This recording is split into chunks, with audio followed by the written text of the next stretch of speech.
to just track that. What would that look like to hibernate a little bit, to really go inwards, to say no to certain things?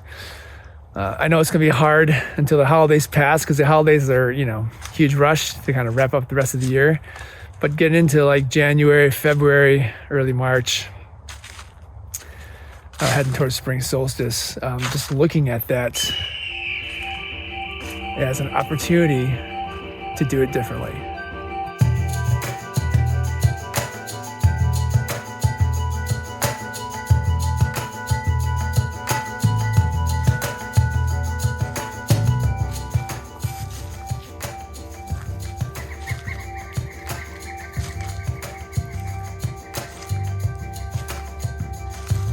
Greetings from Fort Wayne, Indiana. Happy winter solstice. I'm walking through a woods preserve called Bicentennial Park here just outside of Fort Wayne, Indiana. I'm home visiting family. It is winter. Solstice is approaching, if it's not here already when you listen to this. And I wanted to share a little bit about some ways to hold solstice, some ways to think about solstice to keep us in harmony and in sync with what our planet is doing. Thanks for tuning in. Before we get started, I just want to invite you, if you're outside, even if you're driving or sitting inside somewhere, look out a window or just notice some nature somewhere. Even if it's just the sky and some clouds or a potted plant or grass growing through the crack of a sidewalk. And just take that moment, take a breath. Think about your senses, tune into your listening, your sense of smell, whatever taste you can detect if you take a breath in through your mouth. Just noticing any sensations with the temperature, the air around you, clothes hanging off your body, feeling it on your skin, just the general condition of your body, moving that attention around that we have. And just finishing with our visual, our eyesight, this amazing, powerful gift we have of vision, and just noticing what's around you right here, right now. And holding all that present. One more breath.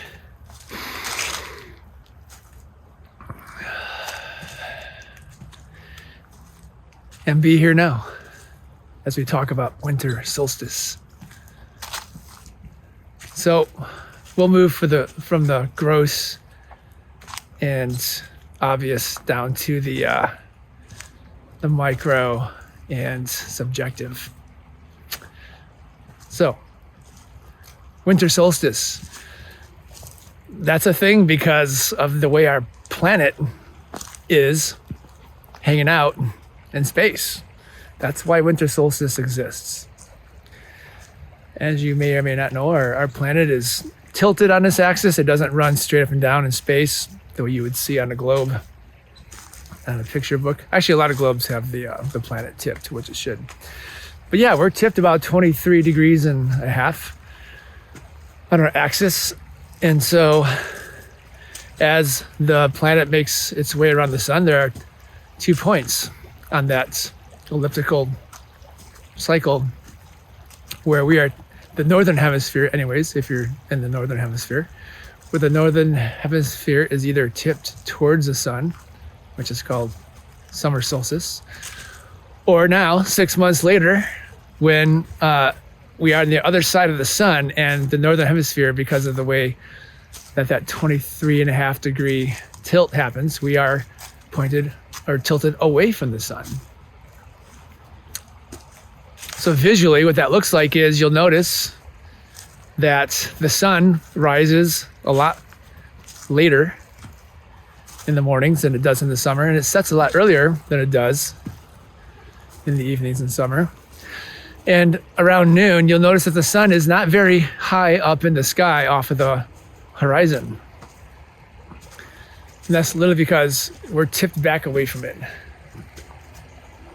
So less light, less heat. Definitely less heat. It's cold.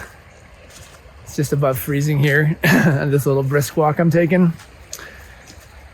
And that's what's happening out there in outer space, which we are, where we are. We are literally standing on the surface of a planet, hurtling through space. That's amazing. I always like to think about that because it really helps orient me to the magic and amazingness of life. How is it that we can just be walking around on the surface of a planet, and at its worst, it's still livable. Thank goodness we've been able to develop our technologies and abilities to cope with the differences that happen through our seasons and areas on the planet. But it's amazing. This planet is really amazing. Life is amazing. And winter solstice is a time when, again, if you're in the Northern Hemisphere, we're talking about Northern Hemisphere, winter solstice is happening right now, late December.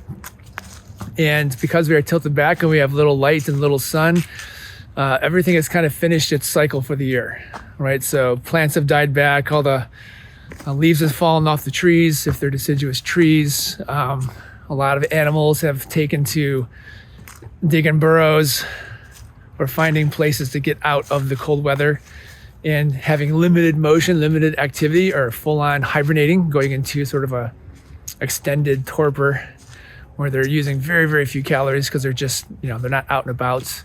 They're literally sleeping off winter. It's a time of retraction. It's a time of pulling back. And right now I'm still just speaking physically. You can just see that around you. If you're outside, everything is pulled back, gone into itself. The trees are not cycling as much water, if any at all, up through their trunks into their branches. Their roots have dug a little deeper to try to find some warm soil to protect themselves. So it's the height of a moment. And celestially,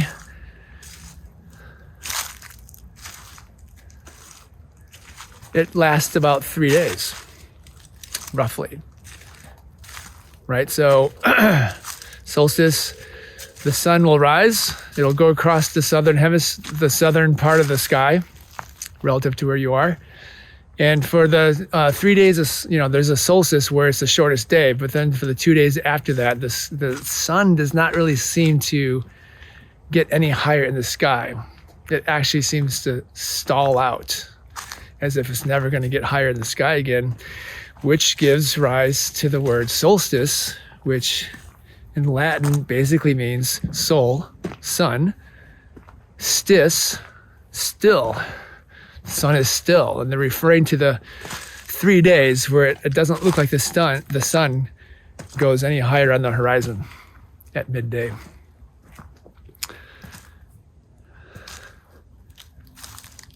And then on the 4th day, visibly, if you're paying attention to that kind of thing, it actually does. It goes just a little bit higher in the sky at midday. And we call this the launch of winter. This is winter time. So we've been tracking the solstices and equinoxes here on the First Nature channel this year. And if you remember if you caught the summer solstice one, we talked about how when we are on the other side of the sun, on our journey around the sun, 6 months ago, the Northern Hemisphere was tipped towards the sun. And I was referring to that as, it's like the planet's bowing to the sun.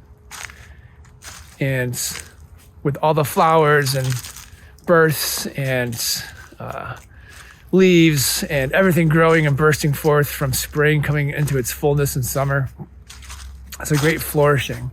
It's like this respectful bringing out your best clothes, right? When someone of honor is nearby, So it's like the earth tips and bows towards the sun.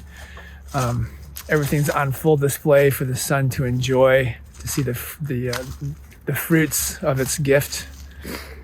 And then if you've ever put on a big event, you'll know that that's a lot of work, getting everything in place, getting everything in order, putting everything, the presentation must be perfect.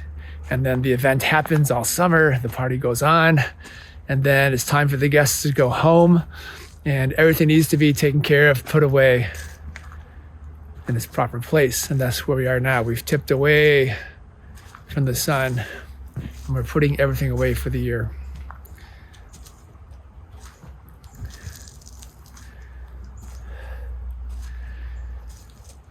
We've harvested all the foods, right? So, obviously we're moving food around a lot from north to south hemispheres across the equator. So we don't really experience that much of a bump in our food supply from summer to winter. But back before we had all that amazing ability to move food around, we would have hoped by now at this point of the year that our harvest was good and that we were blessed with good rains and good weather to have a bumper yield and whatever we were hunting and foraging and farming at certain points, so that we could live off it, because this was a time where we would have to basically live off of our work and hope that it gets us through the winter. This is about to be a lean time, right?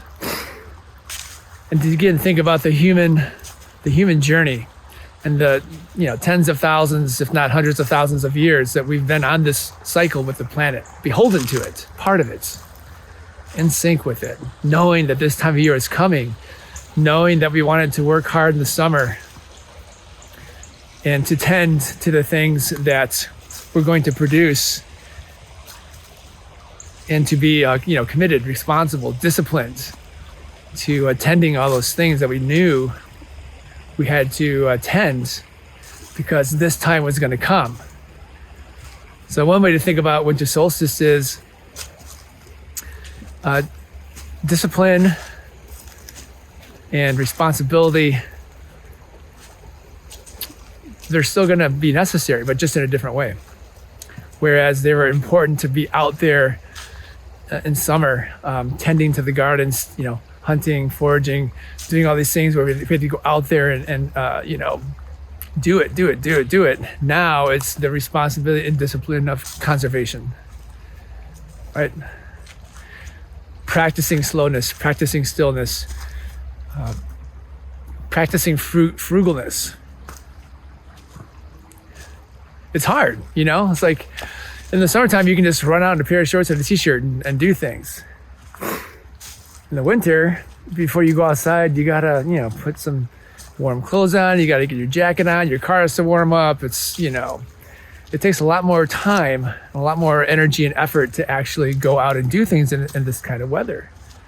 And so there's a conservation ethic that's good to think about. That is part of the response to this time. How are you managing your energy? And is it in harmony with the way that the rest of life in the world is managing as energy? Yes, we all have jobs. Yes, our children and our families still need our undivided attention. Yes, we have technology and capability to do things year round if we want to. So it's not about whether it's right or wrong to do. It's more about just checking in with yourself. Where are you? Where is your body? Where's your heart in that? And just because we can, with our modern abilities, be out there exerting ourselves, it doesn't necessarily mean that we are supposed to, nor that it's what you need to be doing, because this might be a call for you to go inward, to slow down, to practice frugality with your energy, with your time, with your relationships, with everything.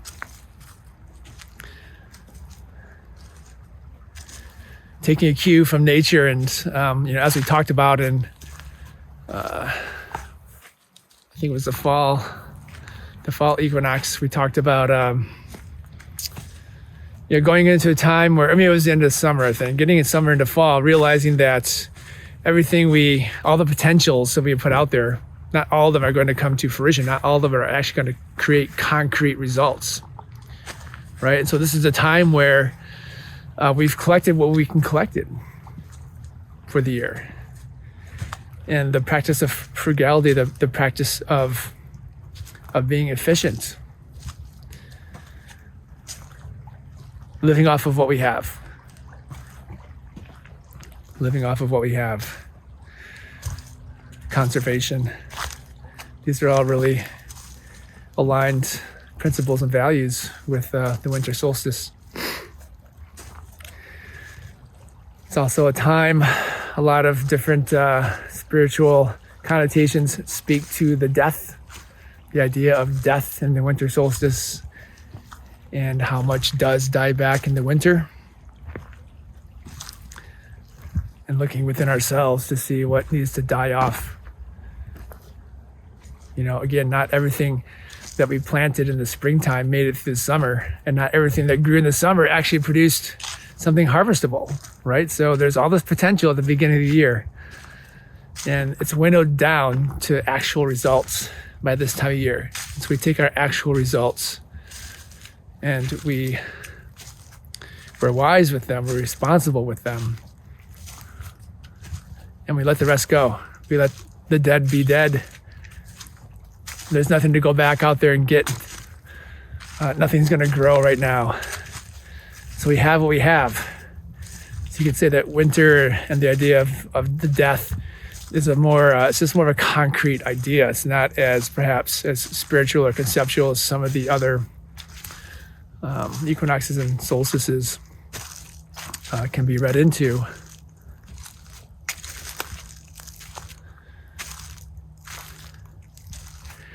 But here's what's interesting, right? Because we're heading into winter if you're in the northern hemisphere. But the actual day of solstice, you know, the shortest day of the year, longest night of the year, as we head into winter, the days are actually getting longer, right? The earth is slowly, very slowly starting to tip back towards the sun, even as we go into winter. That is the interesting... you know, it's almost like the yin yang, the symbol of the yin yang with the dot in each of the halves. This idea that nothing is only just the one thing. There's always a balance.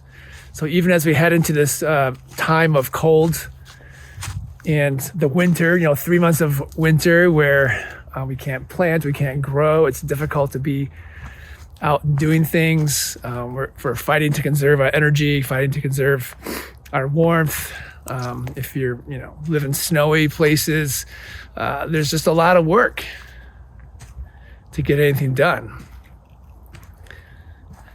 And there's no harvest from that work. This is just expenditures, right? So we want to maintain our energy for those expenditures because there's no return on them at this time of year.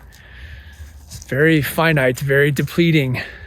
The stores will run low as the winter continues.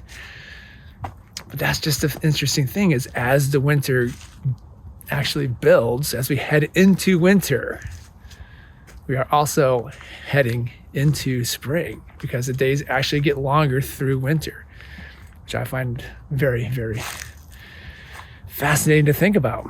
You'd think that the days would get shorter through winter, then maybe somewhere through like midwinter or even late winter is when we would hit something like the idea of a solstice, you know, the apex, the high point of winter, when things would change. But it's actually not the case. The beginning of winter is actually when that happens. So there's hope. There's hope in there, right? And there's that little inkling of if we do what we need to, if we fight the good fight and we contend with the difficulties and challenges of this time of year, the promise that we live to see another spring and to all the potential that comes with spring and the ease and the synchronicity and the support of all of nature around us to help us go after those potentials are on the way, just a few months away. So how do we best use this kind of time, this kind of energy, this kind of concept in the winter? Well, as we talked about, rest is a big one, right? Naturally, it's dark outside early. It doesn't get light out in the morning very early. And it's a great time to just give your body rest. Give your body rest. I'm pretty sure everybody out there that I know needs rest. We're all working pretty hard. We use we have all this technology, but we made all this technology so that we could do more. That's the essence of it, right? The only reason we make technology is so that we can do more faster. That's the truth. A lot of people think like technology makes our life easier and is supposed to be more efficient. But if you actually kind of look at how we use our technology, that's not really, we don't back off. We don't let the technology do the work for us. We let the technology do some of the work so that we can do more work, do more. So looking at that idea and asking ourselves, while we, do I need to do more? Should I do more? In this time where everything else on this planet is doing less, at least in the northern hemisphere again. And what would that look like? How could that be a gift to yourself to restore a bit more of a oscillating, in breath, out breath, that's more aligned with how the rest of the planet works with the cycles of the seasons. To just track that. What would that look like to hibernate a little bit, to really go inwards, to say no to certain things? I know it's going to be hard until the holidays pass, because the holidays are, huge rush to kind of wrap up the rest of the year. But getting into like January, February, early March, heading towards spring solstice, just looking at that as an opportunity to do it differently. And just experiment, making some lists, or looking at the things that you want to say yes to or ordinarily would say yes to, and find a few that you say no to, right? And creating those little pockets of time, and using those pockets of time to then do what everything else in nature is doing, which is to go inwards, to do inventory, to let things die, to let things die back, like trees let all their leaves go. They trust and believe in the seasons enough to put all their, to let go of all the investment they've made, all the energy they put into building all that time. They trust and they let it go. And I think that's something important to think about too, is how little we as humans tend to let go. I just recently moved out of the yurt I was living in, and I was actually kind of surprised about how much stuff I still had in that small yurt, even though I'd downsized before I moved into it. And I downsized again. As I moved out of that yurt, I got rid of more stuff. And I'm taking a cue from nature. It was such a perfectly timed move to move out just before winter set in, and to let go of, I think, I left a lot of things behind. I gave a lot of things away. I took a lot of things to thrift stores, and to trust and believe that when the new spark of potential happens, and the spring externally on the planet and the spring within me, that I will have what I need to regenerate and recreate and become abundant once again. That I don't need to take everything with me all the time. And in fact, it's healthy. It's healthy to let go, to let things die. We talked a little bit about this, either the spring equinox or summer solstice, about not trying to every seed you plant in the spring could potentially produce, but they don't always do. And at some point, you have to let the ones that don't sprout go, and commit your time and energy to the ones that are living. So in that same way, coming to the end of the year, it's letting it all go. whatever that looks like to you. Visions, dreams, hopes, relationships, patterns, behaviors, obligations. You can just make a list. And then comes the opportunity to do that internal work and to do that thing that humans do so well, which is to create ceremony and ritual in a way to acknowledge these conscious, decisive choices you're making about who you are and how you live your life. And what does it mean to be a being who was created by this earth and who's been on this earth for hundreds of thousands of years, physically operating within its cycles to, be in this time where we are psychologically and spiritually at a very high peak, to then psychologically and spiritually adhere to those cycles as well, not just physically. I do feel that is a big part of the work that I'm doing.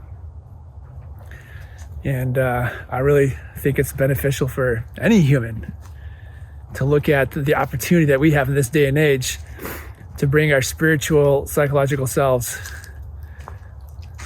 to hone in to the patterns of nature, not just the physical one. So on the medicine wheel, which is the tool that I use the most to kind of model my life after and to track my life, it's called the giveaway. Right in the north is winter. It's the elder. And while you may not physically be an elder, coming around to a full cycle, thinking at the beginning of 2022 when we weren't sure what the year was going to hold, babes in the year, and then coming all the way around, harvesting what we've harvested from the summer in our lives, and coming to this time of year, ending it with the giving season, the gifting season, and knowing that we've been supported the whole way. If we've had some kind of abundance or good returns on our efforts this year, it's because we had support.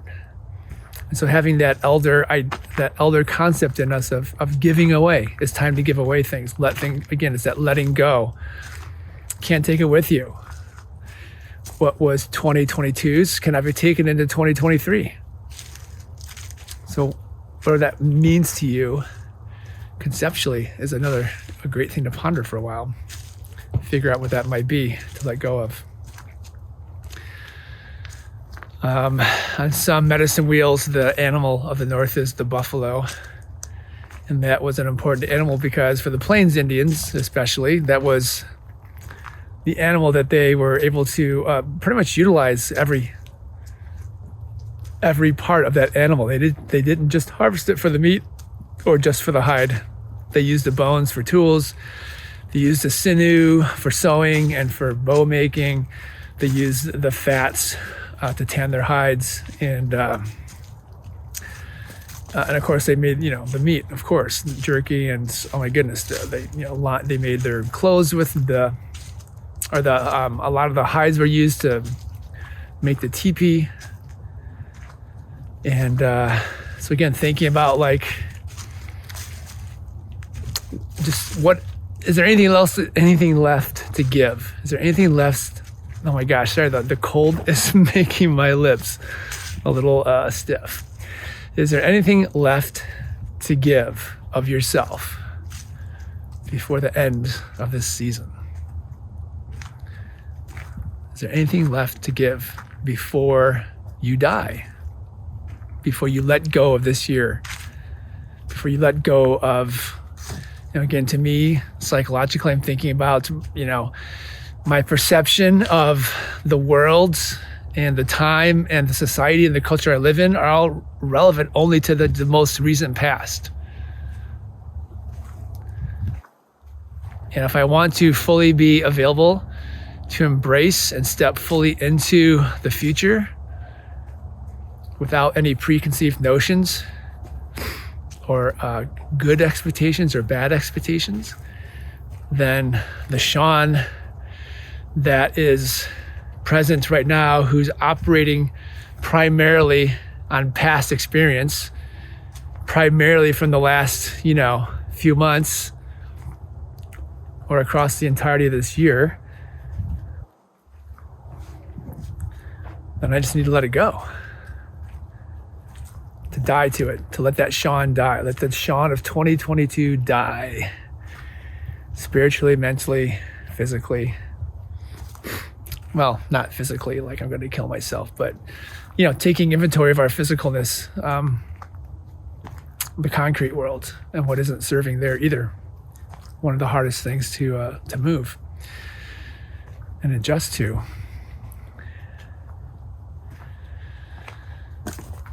And as we talked about in a few of the other recordings as well, we can use this amazing ability we have of creativity and imagination to find a way to, if you got something from this share today, then you can take your creativity, your imagination, and you can make something for yourself. You can do something to symbolize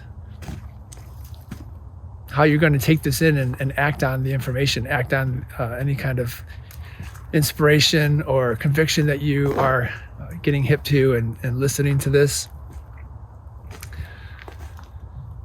So, a lot of low-hanging fruits out there. Lighting a candle, such an easy one. On the actual solstice night, it's going to be cold, but watch the sunset. Right, that's the final sunset of the year, celestially speaking. I know on the calendar we don't mark it till December 31st, but that last sunset on the 21st, it's the last sunset seasonally of this year. Or you could watch the sunrise on that fourth morning, right? Because the next 3 days after the solstice and the 2 days after, the sun doesn't go any higher. In the midday horizon. So that fourth day, making a point of watching the sunrise, and to know that sun, that is the first sun of the new year. And to feel that little tickle of spring, that thread of hope and potential that is buried deep within us, that little seed that is just waiting, just going to hunker down and wait, take care of itself and stay protected and maintain this energy until spring comes, where it can actually put down a root and throw up a shoot and get on with the business of creation.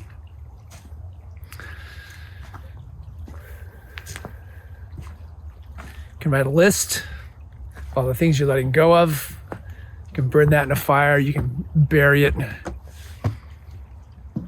You can invite a few friends over and do this together on solstice night, right?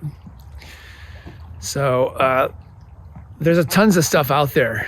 Just jump on the web and you'll find all kinds of ways, creative ways to mark this time. So I really invite you to do that. And the last thing I'll leave you with is, a lot of different cultures celebrated this time of year in one way or another.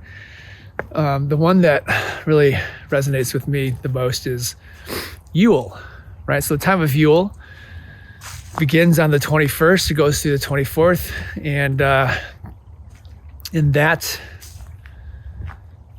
story, the basic telling is that Yule is the time when the Dark Mother releases her grip so that the Sun King can begin his reascendance. And I find that really exciting. As a male, I resonate to the king energy, that idea. I shared in one of my earlier podcasts about an experience I had with being kinged and marrying Mother Earth. And so again, there's that idea that even as winter is setting in, it signals the move towards spring. So I'll leave you with that. Thank you for tuning in, and I'll see you next time.